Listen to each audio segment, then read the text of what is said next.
Lesson number 2 for Tuesday, April 4th. The Heavenly Judgment. Revelation 14:14 says, "And I looked, and behold a white cloud, and upon the cloud one sat like to the Son of Man, having on his head a golden crown, and in his hand a sharp sickle." Also, Acts 1:9-11 describes how Christ ascended in the clouds. And the question is, what similarities do you discover between both passages? John states that I, quote, "looked and behold a white cloud, and on the cloud sat one like the Son of Man," end quote. Revelation 14:14. When Jesus ascended to heaven, Luke records in Acts 1:9 that as the disciples stood gazing up into heaven while they watched, he, Jesus, was taken up, and a cloud received him out of their sight. Jesus ascended in a cloud of angels and will also return with a cloud of angels. The angels then declared to the amazed disciples in Acts 1:11, says, "This same Jesus who was taken up from you into heaven will so come in like manner as you saw him go into heaven." End quote. There is a divine truth embedded in this passage that may not be apparent.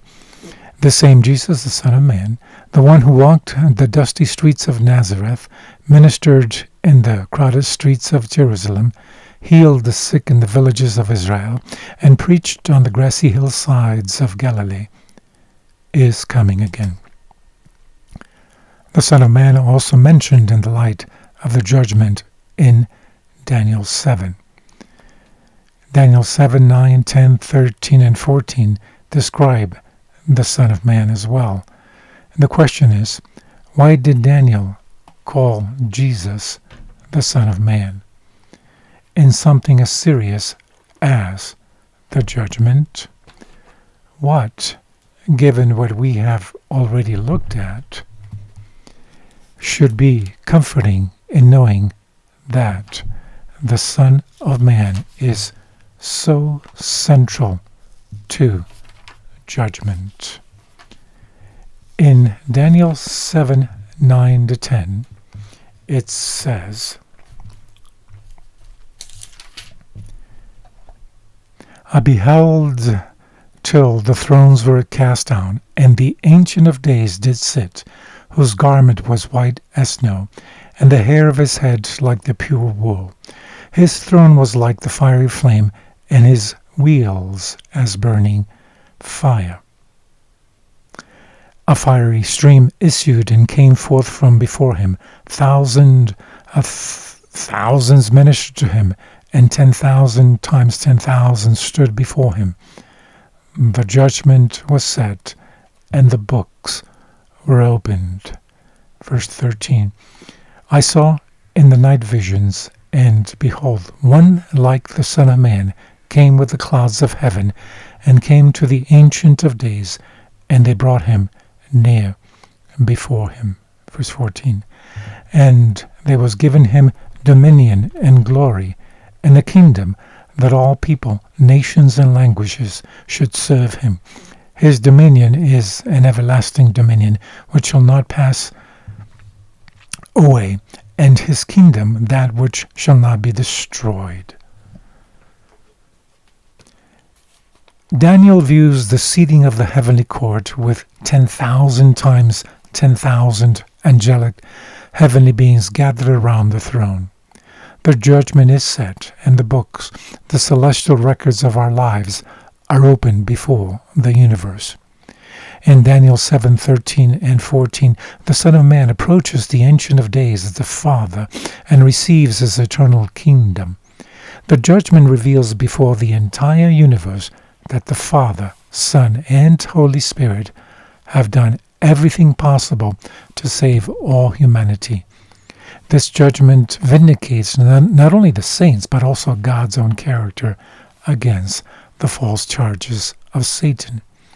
And the reason being is because in the end time, during the judgment experience, the whole universe can see that the true followers of God, gain victory over sin and temptation, resulting in their characters being in line with God's 10 principles of life of the 10 Commandments, and thereby reflecting God's character as well. Think about the fact that your whole life will come under scrutiny before God. What then is your only hope when this happens?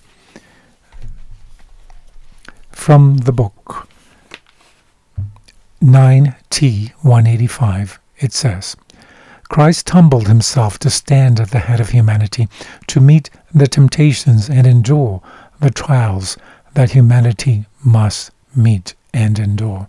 You see, Christ, this is a personal comment, Christ set the example of living according to God's commandments in a fallen nature that we as humans inherit after the fall of Adam. But in his relationship with God and dependence upon God, he endured and met the trials that we also have to meet and endure and persevere and be victorious over, because he left us an example. The quote goes on to say, he must know what humanity has to meet from the fallen foe, that he might know how to succor those who are tempted. And the way that Jesus helps us and saves us from the power of sin is by having us put human effort into the victorious process, where then he provides the divine power that we do not have. And Christ has been made our judge, and the quote continues, the Father is not the judge. The angels are not.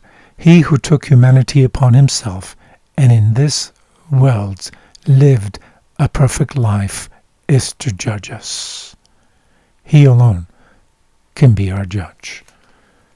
May we continue to perceive, as a personal comment, that we too can be victorious just as Christ was and left us an example on how to.